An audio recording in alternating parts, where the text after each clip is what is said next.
Bom dia, irmãos, a graça e a paz do Senhor Jesus a todos.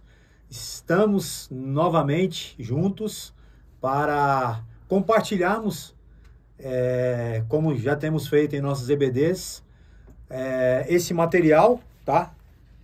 A revista Edificarei a Minha Igreja. Estamos abordando assuntos relacionados à comunidade, à igreja.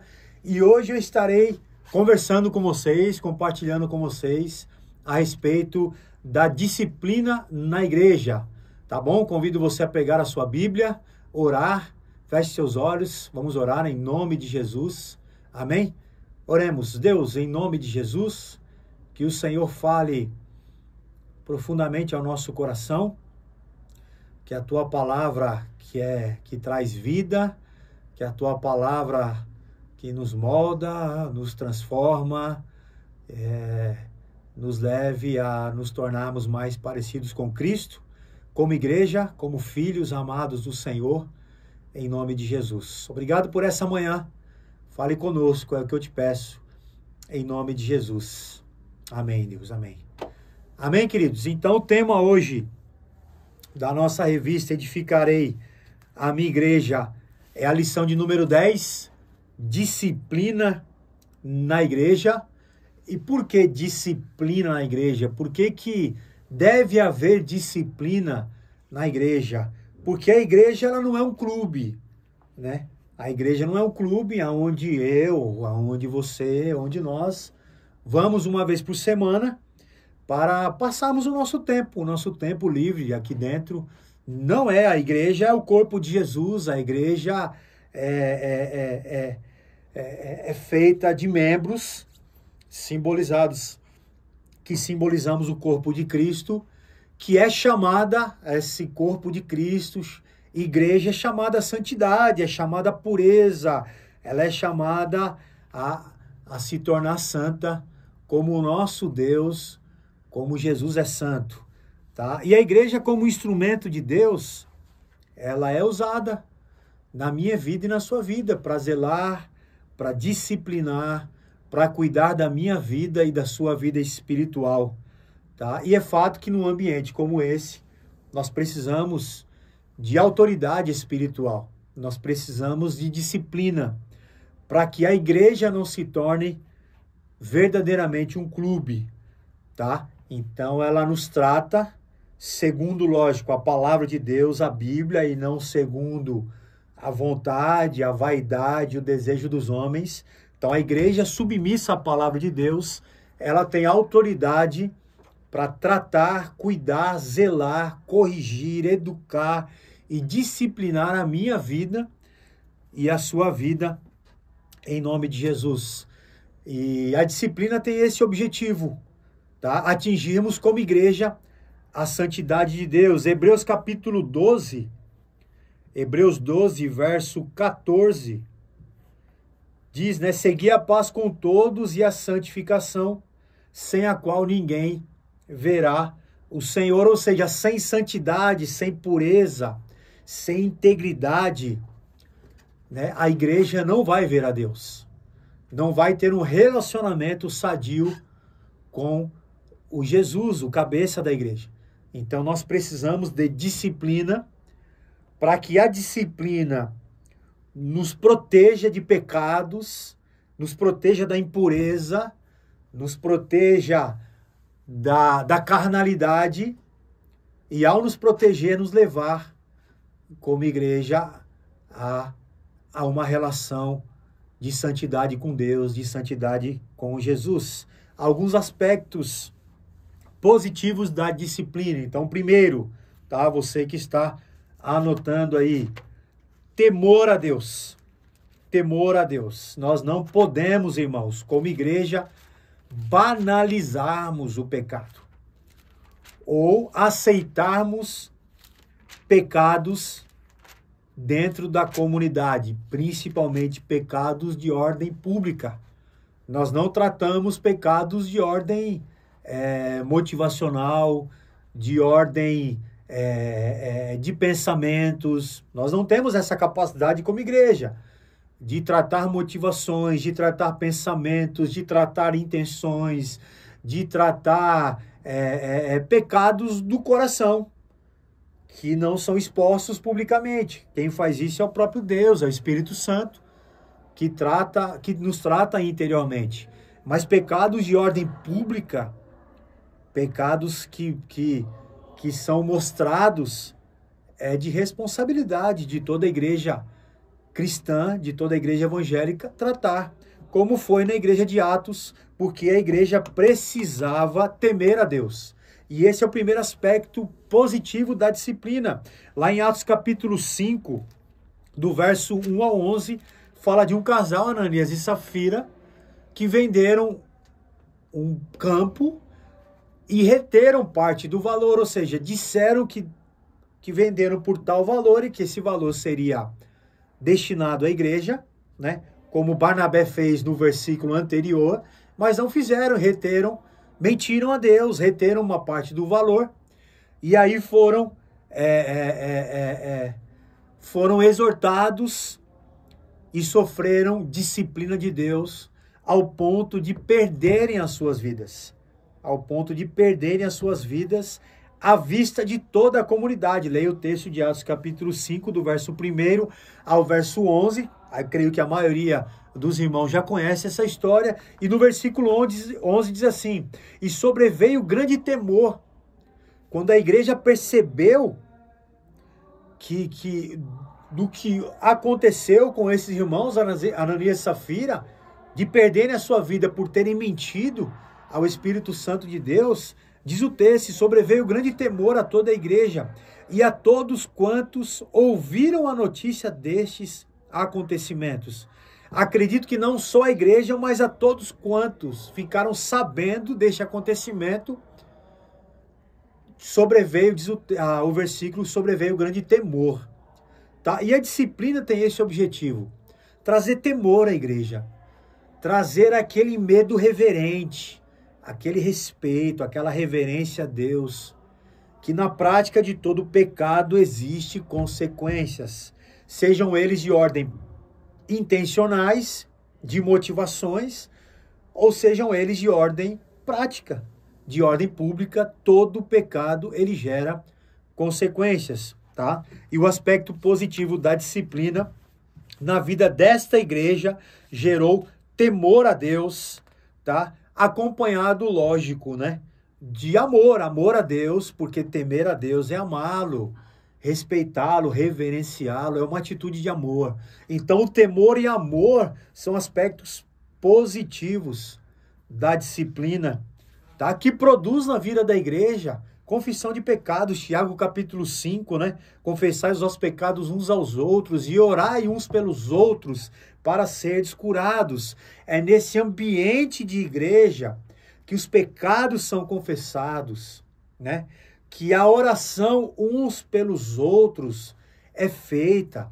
Então é nesse ambiente de temor e amor a Deus que nós encontramos espaço para confessarmos e orarmos uns pelos outros. Então, aspecto positivo da disciplina, o temor a Deus, eu já disse o segundo aqui, confissão de pecados, ou seja, aquele que peca tem que encontrar neste ambiente chamado igreja um espaço para confessar, um espaço para ser amado e não simplesmente justiçado ou só disciplinado pelo seu pecado.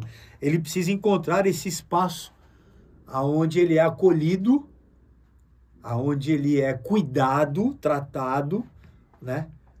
E para que a sua vida cristã ele continue vivendo a sua caminhada com Jesus e juntamente com a igreja. Então, temor a Deus, confissão de pecados, a recuperação da pessoa.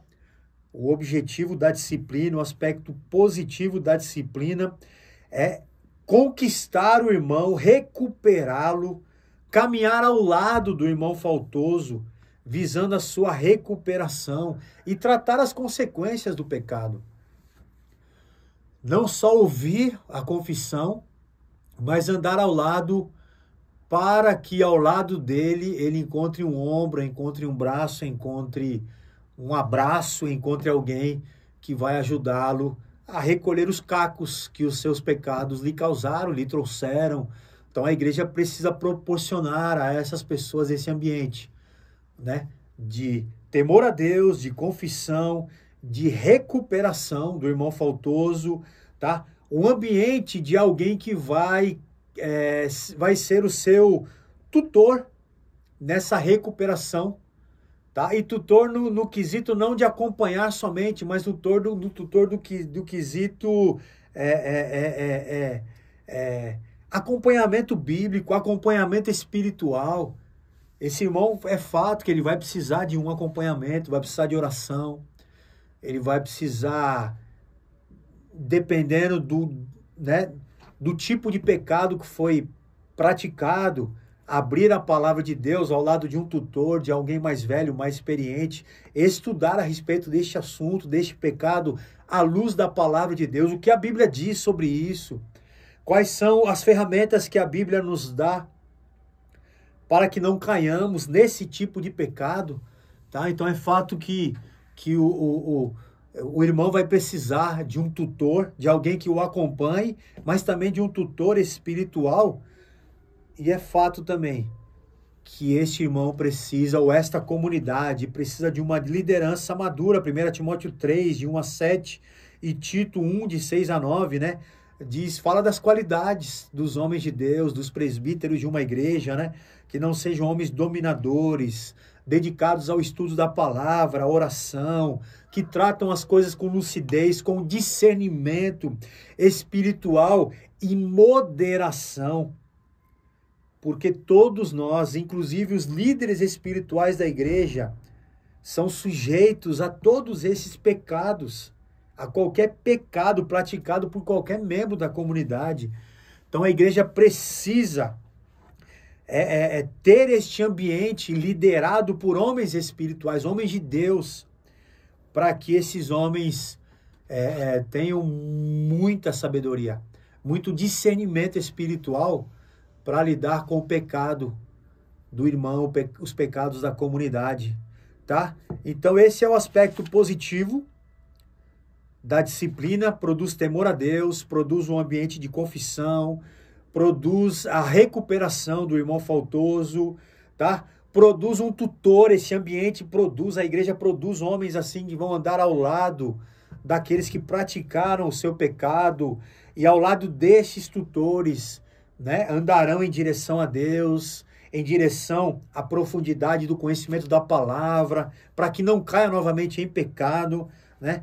E o lado positivo da disciplina de uma igreja que disciplina é ter uma liderança madura, uma liderança espiritual, capacitada, preparada para lidar de maneira espiritual, madura, equilibrada e moderada com o irmão faltoso, em nome de Jesus. E a abrangência da disciplina, tá? A disciplina, o pecado, ele é o pecado do membro, mas o pecado do membro, ele traz consequências ao corpo e a todos nós, ao corpo que é a igreja e a todos nós, membros dessa comunidade. Lá em Josué 7, de 1 a 26, fala do pecado de Acã, que numa guerra contra os amorreus, eles não deveriam tocar em nada de que eles encontrassem de despojo nesse ambiente de guerra, nem prata, nem ouro, nem qualquer material que eles encontrassem. E Acã, ele pega uma capa, ele pega prata, ele pega ouro, leva para a sua tenda após a guerra, tá? O povo é derrotado nessa batalha, Josué se dobra, o Senhor ora e pergunta a Deus, por que nós fomos derrotados? E aí Deus revela que havia pecado no meio do povo, porque Deus deu uma ordem para que nada fosse pego pelo povo.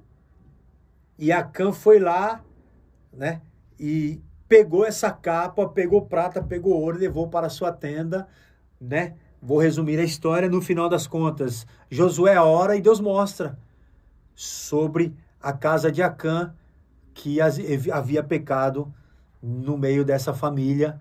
Acã é chamado e ele sofre a consequência com a sua própria vida, tá? Mas o povo sofreu.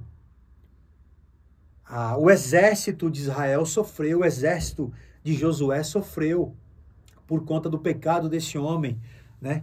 Então, a gravidade do pecado, ela afeta a comunidade, afeta o corpo de Cristo, tá? A gravidade do pecado afeta a pessoa, tá? Então, a abrangência da disciplina, ela não é só sobre a vida da pessoa, também, mas sobre a vida da comunidade, sobre o corpo de Cristo, que é a igreja do Senhor Jesus. Por isso que tem que ser tratado. Porque se a igreja faz vista grossa aos meus e nossos pecados, a igreja sofre as consequências. Então, o exército de Josué ali sofreu as consequências, tá? Davi, o rei Davi, sofreu as consequências pelo seu pecado, ele foi castigado por Deus, literalmente, tá? Foram 4 consequências, tá? O filho que Davi teve com Batseba por conta do seu adultério, ele nasce morto. Aminon, que é o seu filho, teve relação com a outra filha de Davi, Tamar, tá?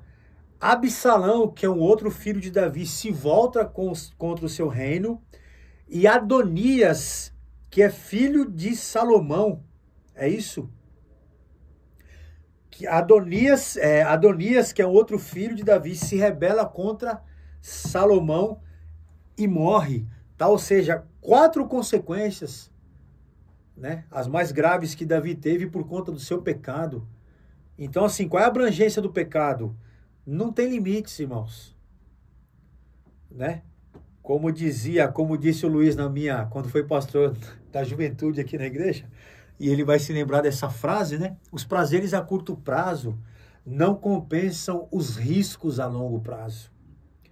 Então, Davi aqui, ele teve um prazer a curto prazo e carregou de maneira muito grave consequências do seu pecado dentro da sua própria casa. Interessante, né? Que os 4 pecados mais graves que Davi assumiu foram dentro da sua própria casa, meu. Né? Na sua vida, e principalmente na vida dos filhos, né? Então, o pecado, ele tem essa abrangência, tá? E alguns pecados passíveis de disciplina, tá? Pecados sexuais, é o que eu disse no começo, e eu também não serei disciplinado pela igreja por pecados de pensamentos, de motivação, tá? São pecados normalmente públicos, a não ser que eu confesse, lógico, né? Se eu encontrar aqui, marco aqui com o Carlos que tá me gravando, Carlos, vamos tomar um café, e chamo ele e fala, cara, eu tô tendo pecados sexuais no meu pensamento. Ele ficou sabendo porque eu confessei, diferente dele me encontrar com uma mulher na rua que não seja minha esposa. Então nós não tratamos pecados de origem motivacionais, de pensamentos, a não ser que você confesse.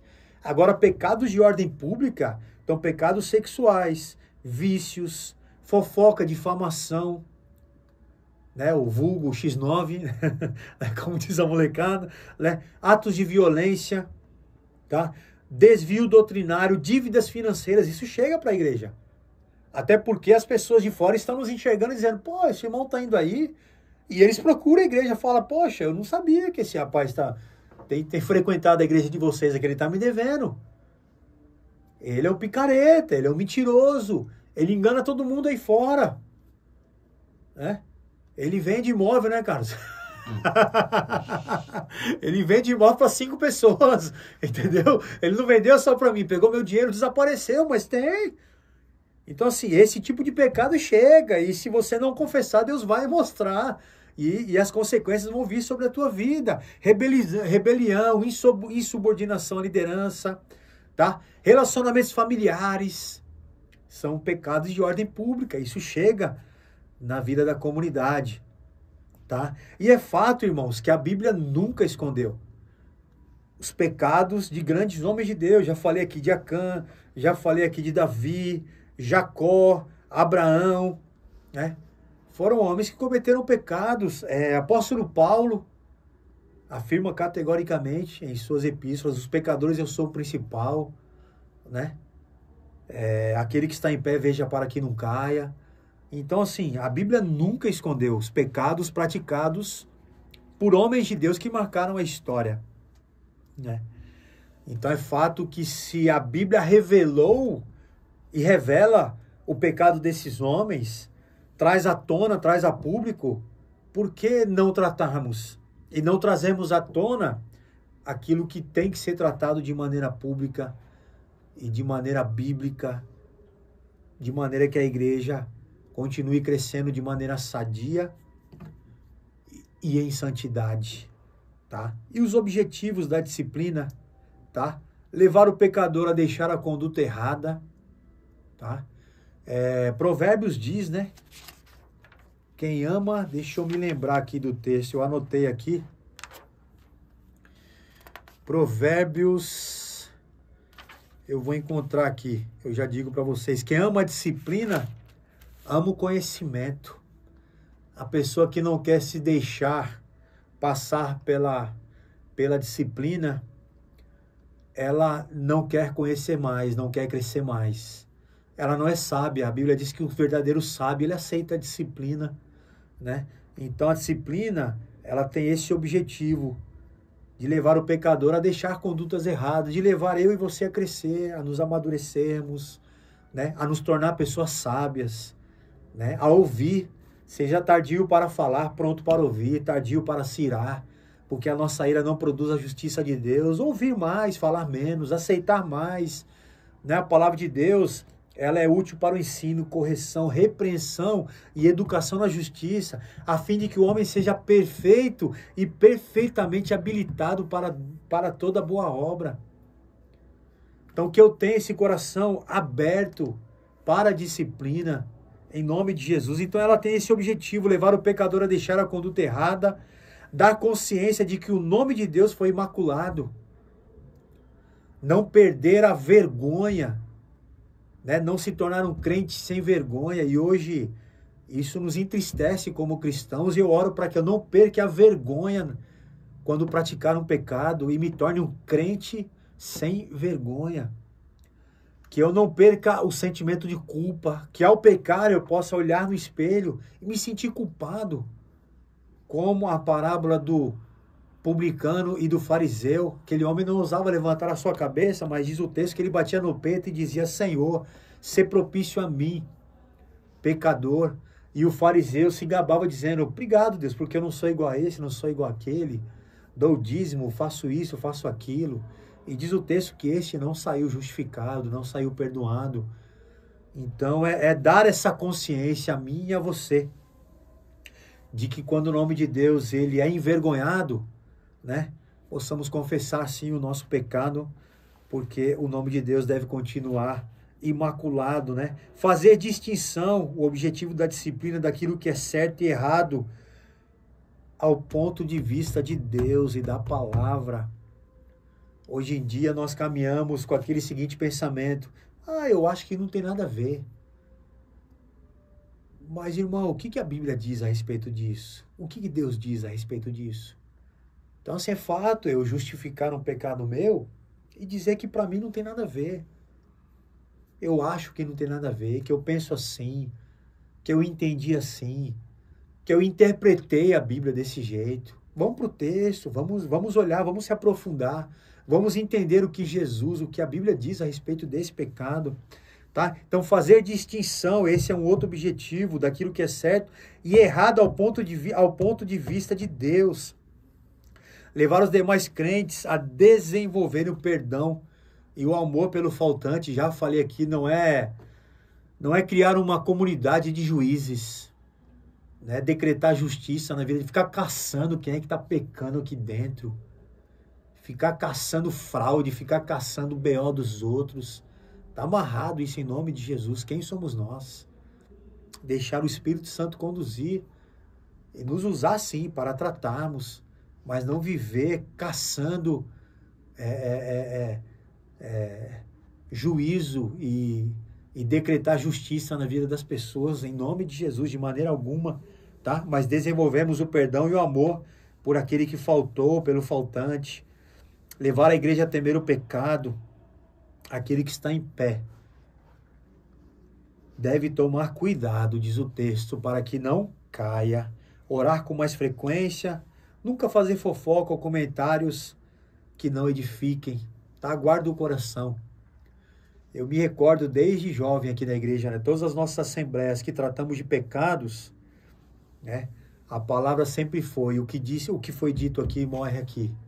Não saia daqui comentando, jogando em redes sociais, espalhando numa roda de família, num encontro de amigos. Não faça isso, né? O que foi feito aqui, o que foi falado aqui, o que foi tratado aqui, fique aqui, né? E não espalhar, não difamar a vida daquele que lá na frente confessou o seu pecado ou que está em tratamento, né?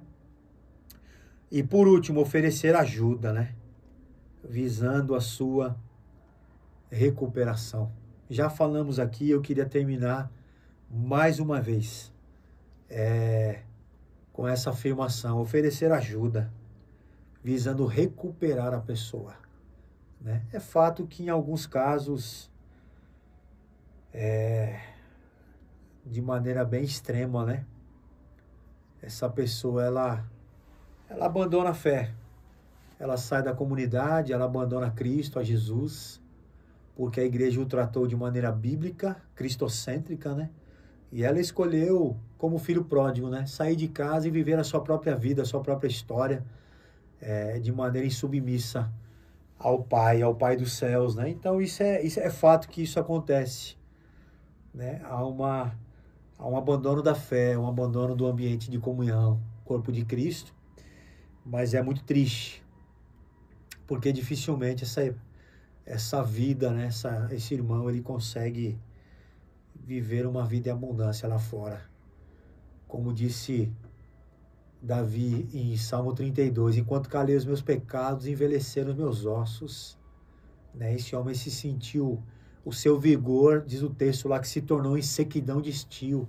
O seu vigor se tornou seco, diz o texto ali. Essa é a interpretação. Ele se tornou seco por dentro e jogou fora a vida e a abundância que Jesus o ofereceu a ele, né? Por conta da sua permanência no pecado, né? E a conclusão, lembremos, né, que a igreja, pela palavra de Deus, pelos preceitos bíblicos, é um instrumento de Deus para o seu crescimento espiritual e a sua santidade, irmão. Então, olhe para os pastores. Eu também tenho que olhar para eles, para os homens e líderes da minha comunidade, líderes sobre a minha vida também, né? Como homens que zelam pela minha vida, que zelam pelo meu testemunho, que zelam pela minha fé, né? E que clamam para que esta igreja seja santa, assim como Deus é santo. Essa é a minha oração por mim e por você. Então tenha um coração ensinável, tenha um coração de aluno, de aprendiz, e entenda que a disciplina de Deus na sua vida, diretamente feita por Ele, pelo Espírito Santo, através da comunidade, é para zelar, cuidar e proteger a sua fé, em nome de Jesus. Eu queria terminar lendo, eu falei de alguns textos aqui, abri pouco, né, por conta do nosso tempo, mas eu queria terminar lendo esse texto de Hebreus capítulo 12, verso 11, diz assim: toda disciplina com efeito no momento não parece motivo de alegria, mas de tristeza. Todas as vezes que eu fui disciplinado pelo meu pai, eu não saí muito feliz, não. Né? Eu não saí do quarto muito feliz, não. Eu saí triste. Mas depois, diz o texto, entretanto, produz fruto. Eu louvo a Deus por todas as vezes que meu pai me disciplinou. E eu me lembro que a minha última disciplina foi com 18 anos. Eu tinha barba na cara, Carlos, e eu trabalhava. Eu cheguei em casa, estava desviado do evangelho, né? Passei 4 anos da minha juventude desviado. Eu cheguei em casa embriagado. E meu pai não falou nada. Ele esperou eu dormir, acordei no outro dia. Ele falou, entra naquele quarto ali. Fui trabalhar no sábado pela manhã. Quando eu cheguei para almoçar em casa, ele não disse nada. Almoçou comigo, terminamos o almoço, ele falou, entra no meu quarto lá que eu tô chegando. Entrei, ele olhou nos meus olhos e falou, filho, você viu como é que você chegou aqui ontem? E eu virei e falei, pai, eu não me recordo, porque eu acredito que não estava muito bem. Ele falou, é isso mesmo, você chegou aqui muito mal. E como pai, eu me sinto na responsabilidade de disciplinar você. Deus me deu essa função, não estou feliz, estou muito triste em ter que fazer isso com você, mas eu me lembro até hoje, irmãos, meu pai me deu 3 cintadas na bunda, 3 cintadas, né? E no final ele olhou no meu olho e falou assim, eu fiz isso porque eu te amo. E fico até emocionado porque graças a essa disciplina e tantas outras, eu posso dizer que Deus me ensinou, Deus me amadureceu, Deus me tratou. E como diz o texto de Hebreus, né? Produziu frutos pacíficos. E esses frutos são produzidos na vida daqueles que foram exercitados ou passaram pela disciplina. Fruto de justiça. Glória a Deus, queridos. Então aceite, se submeta e entenda que a disciplina de Deus na minha vida e na sua vida tem o propósito de produzir frutos. Frutos de justiça. Frutos que venham honrá-lo, glorificá-lo e adorá-lo. A mim, a você e a toda a igreja que a exercita em nome de Jesus. Amém? Feche seus olhos, vamos orar. Deus, obrigado pela palavra. Obrigado por tudo que ouvimos, por tudo que aprendemos. Nos dê um coração ensinável como igreja e nos dê como igreja coragem, intrepidez, vontade de exercitarmos a disciplina a fim de cuidarmos, pastorearmos e zelarmos pela vida dos nossos irmãos, o corpo de Cristo e o nome do nosso Deus, do nosso Senhor e Salvador Jesus Cristo, que merece toda a honra, glória e louvor e que merece toda a nossa santidade, toda a nossa pureza, Pai. Em nome de Jesus. Eu abençoo a vida dos meus irmãos, em nome e para a glória do Senhor Jesus. Traga-nos para cultuarmos ao Senhor e sempre bendizemos o Teu nome, em nome e para a glória do Senhor, em nome de Jesus. Amém, Deus, amém. Amém, queridos. Deus abençoe. Um excelente domingo, uma excelente semana para todos nós, em nome de Jesus. Amém.